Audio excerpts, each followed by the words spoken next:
Hello everyone, welcome to exam ideas. दोस्तों, इस video में हम लोग बात करेंगे एसएससी एमटीएस एग्ज़ाम के लिए प्रैक्टिस सेट 8 के बारे में। हमारी जो प्रैक्टिस सेट चल रही है एसएससी एमटीएस एग्ज़ाम के लिए, उसमें आज हम लोग प्रैक्टिस सेट 8 करेंगे, जिसमें हम लोग टोटल 25 क्वेश्चन पढ़ेंगे और ये सभी क्वेश्चन होंगे प्रीवियस ईयर बेस्ड। दोस्तों, आपके एग्ज़ाम में मात्र 14 दिन शेष बचे हैं, तो आप अपनी तैयारी अच्छे तरीके से करते रहिए और डेली 2 से 3 मॉक लगाइए। अब डेली 2 से 3 मॉक लगाइए एग्ज़ाम तक, और 2 तारीख से आपका एग्ज़ाम है, फिर अच्छे तरीके से आप जाकर एग्ज़ाम दीजिए। चलिए बिना देरी करते हुए वीडियो को स्टार्ट करते हैं और देखते हैं इस वीडियो का पहला क्वेश्चन। पहला क्वेश्चन है, निम्नलिखित में से खेल प्रतियोगिता फॉर्मेट का कौन सा युग्म सही है?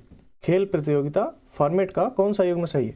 पहला पॉइंट है इसमें सैयद मुश्ताक अली ट्रॉफी, ये T20 सीरीज है, और दूसरा है विजय हजारे ट्रॉफी, ये 50 ओवर की सीरीज है। इसमें आपको बताना है कि कौन सा पॉइंट सही है। दोनों सही हैं या फिर दोनों गलत हैं या फिर कोई एक सही है। इस क्वेश्चन का जो राइट आंसर आपका बनेगा, ये बनेगा ऑप्शन ए, 1 और 2 दोनों सही। यानी कि सैयद मुश्ताक अली ट्रॉफी ये T20 सीरीज है, 20 ओवर की होती है, और विजय हजारे ट्रॉफी ये 50 ओवर सीरीज है, 50 ओवर का होता है। दोस्तों, यदि आप चैनल पर नए हैं तो चैनल को सब्सक्राइब कर लीजिए और साथ ही साथ बेल आइकन को भी प्रेस कर दीजिए, जिससे आपको आगे आने वाले वीडियो का नोटिफिकेशन आसानी से मिल जाएगा। और दोस्तों, आप जिस भी व्हाट्सएप ग्रुप या टेलीग्राम ग्रुप में हैं, उसमें भी अपने दोस्तों के साथ शेयर कर दीजिए वीडियो को। चलिए हम देखते हैं अब दूसरा क्वेश्चन। दूसरा क्वेश्चन है, निम्नलिखित में से कौन से मुद्दे भारतीय संविधान के अनुच्छेद 17 द्वारा रद्द किए जाते हैं? इसमें से कौन सा मुद्दा है ऐसा जो भारतीय संविधान के अनुच्छेद 17 द्वारा रद्द किया जाता है? इस क्वेश्चन का जो राइट आंसर आपका बनेगा, ये होगा ऑप्शन ए, अस्पृश्यता, अनटचेबिलिटी है जो अनुच्छेद 17 के द्वारा रद्द किया जाता है। नेक्स्ट क्वेश्चन है, निम्नलिखित में से कौन सा त्यौहार एक महान बौद्ध संत जे चोंगखापा के जन्मदिन का प्रतीक है? इसमें से कौन सा एक त्यौहार है जो एक महान बौद्ध संत जे चोंगखापा के जन्मदिन का प्रतीक है? वो त्यौहार है गलदान नामचोट। ऑप्शन ए आपका राइट आंसर हो जाएगा। गलदान नामचोट है वो त्यौहार जो एक महान बौद्ध संत जे चोंगखापा के जन्मदिन का प्रतीक है। अगला क्वेश्चन है, निम्नलिखित में से कौन सा कथन सही नहीं है? इन चारों ऑप्शनों में आपको बताना है कि कौन सा कथन सही नहीं है। पूर्वी घाटी का विस्तार महानदी घाटी से दक्षिण में नीलगिरी तक है, ये सही है। ऑप्शन बी है, पूर्वी घाट का सबसे ऊंचा शिखर महेंद्रगिरी है, ये भी सही है। पश्चिमी घाट की ऊंचाई उत्तर से दक्षिण की ओर घटती है, ये गलत है। पश्चिमी घाट में पर्वतीय वर्षा होती है, यह भी सही है। तो आपका राइट आंसर क्या हो जाएगा? ऑप्शन सी आपका राइट आंसर हो जाएगा। पश्चिमी घाट की ऊंचाई उत्तर से दक्षिण की ओर घटती है, ये गलत है।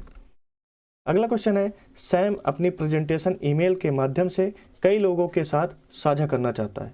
इसके लिए वह MS पावरपॉइंट 365 की किस विशेषता का उपयोग कर सकता है? सैम अपनी प्रेजेंटेशन ईमेल के माध्यम से कई लोगों के साथ साझा करना चाहता है, कई लोगों को भेजना चाहता है, तो MS पावरपॉइंट 365 की किस विशेषता का उपयोग कर सकता है? जैसे सेव एज है, इन्फो है, शेयर है, प्रिंट है। इन चारों ऑप्शनों में कौन सा ऑप्शन सही है इसके लिए? इसमें जो आपका राइट आंसर बनेगा, ये ऑप्शन सी बनेगा, शेयर। किसी भी चीज़ को हम साझा करने के लिए उसको शेयर करते हैं, ना कि सेव एज, इन्फो या प्रिंट करते हैं। चलिए अब देखते हैं अगला क्वेश्चन। निम्नलिखित में से किस प्रक्रिया द्वारा एक ठोस पदार्थ सीधे गैस में परिवर्तित हो जाता है? इन चारों ऑप्शनों में कौन सी ऐसी प्रक्रिया है जिसके द्वारा एक ठोस पदार्थ सीधे गैस में परिवर्तित हो जाता है? उस प्रक्रिया का नाम है ऊर्ध्वपातन। ऑप्शन डी आपका राइट आंसर हो जाएगा। ऊर्ध्वपातन ऐसी क्रिया है जो एक ठोस पदार्थ सीधे गैस में परिवर्तित हो जाता है। चलिए अब देखते हैं अगला क्वेश्चन। भारत में किस प्रकार के वन के वृक्ष शुष्क ग्रीष्म काल में लगभग 6 से 8 सप्ताह तक अपनी पत्तियां गिराते हैं? भारत में किस प्रकार के वन के वृक्ष शुष्क ग्रीष्म काल में लगभग 6 से 8 सप्ताह तक अपनी पत्तियां गिराते हैं?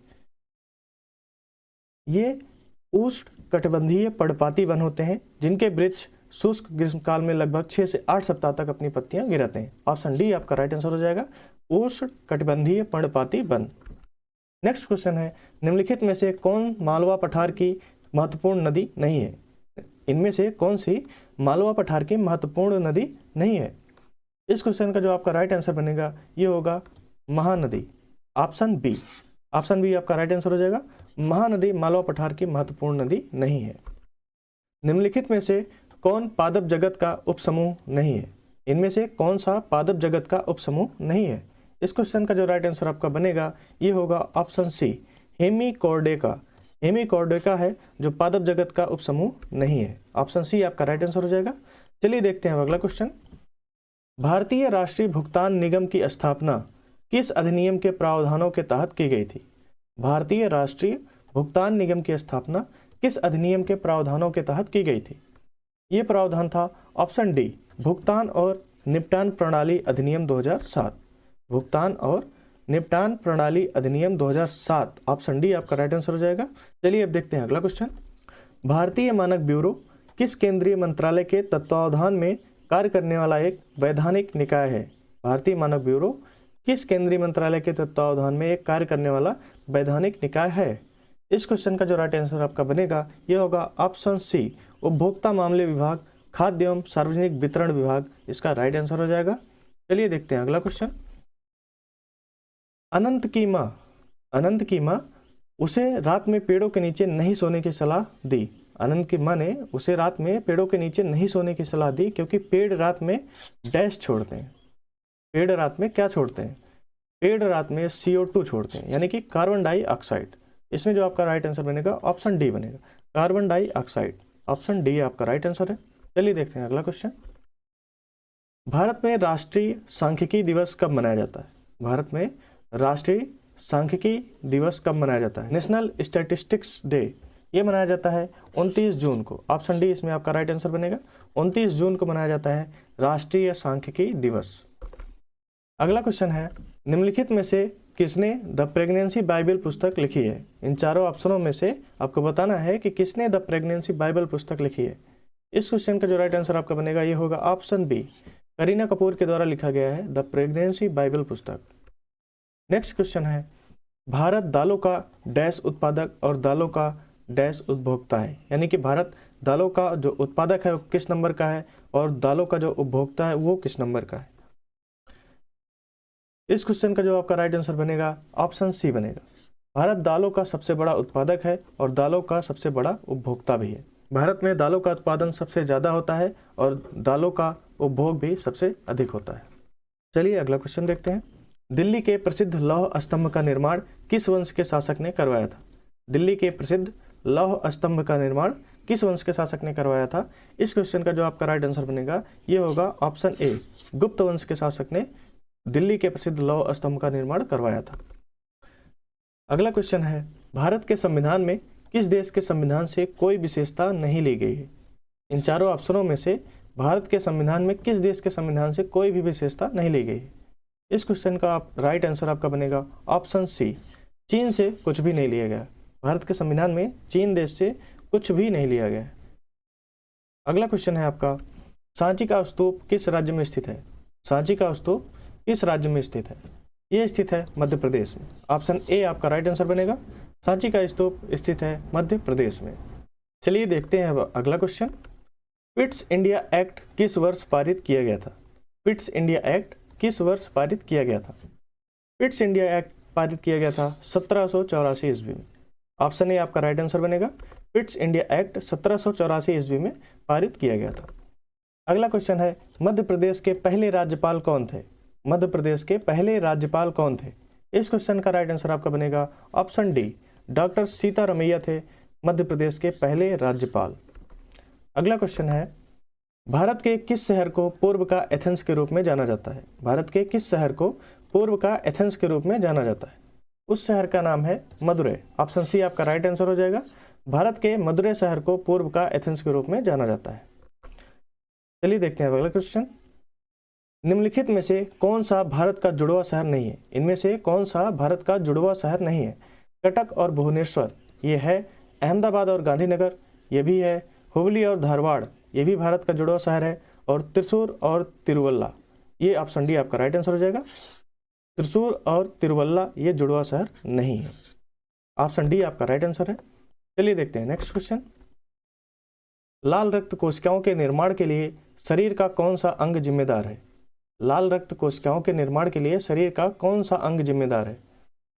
इस क्वेश्चन का जो राइट आंसर आपका बनेगा ऑप्शन सी बनेगा, अस्थिमज्जा।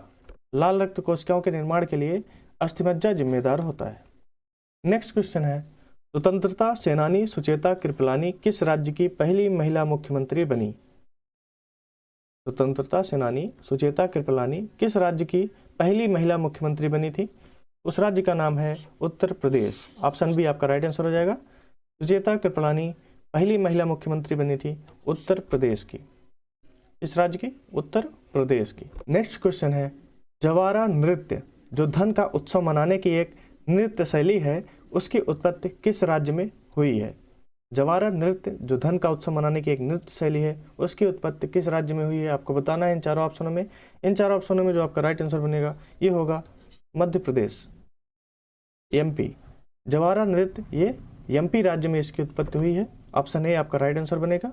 दोस्तों अब आप लोगों के लिए एक क्वेश्चन है जिसका राइट आंसर आप लोगों को कमेंट बॉक्स में कमेंट करके देना है। क्वेश्चन है आपके लिए, निम्नलिखित में से कौन सा राष्ट्रीयकृत बैंक नहीं है? इन चारों ऑप्शनों में आपका कौन सा राष्ट्रीयकृत बैंक नहीं है? भारतीय स्टेट बैंक, ऑप्शन बी है United Bank of India, option C है Punjab National Bank, option D है पंजाब एंड सिंध बैंक। इन चारों ऑप्शनों में जो आपका राइट आंसर होगा आप कमेंट करके बताइए हमें। और दोस्तों इन सभी क्वेश्चनों को आप पीडीएफ से पढ़ना चाहते हैं तो पीडीएफ डाउनलोड करने के लिए आप हमारे टेलीग्राम चैनल से जुड़ सकते हैं, जिसका लिंक डिस्क्रिप्शन बॉक्स में है।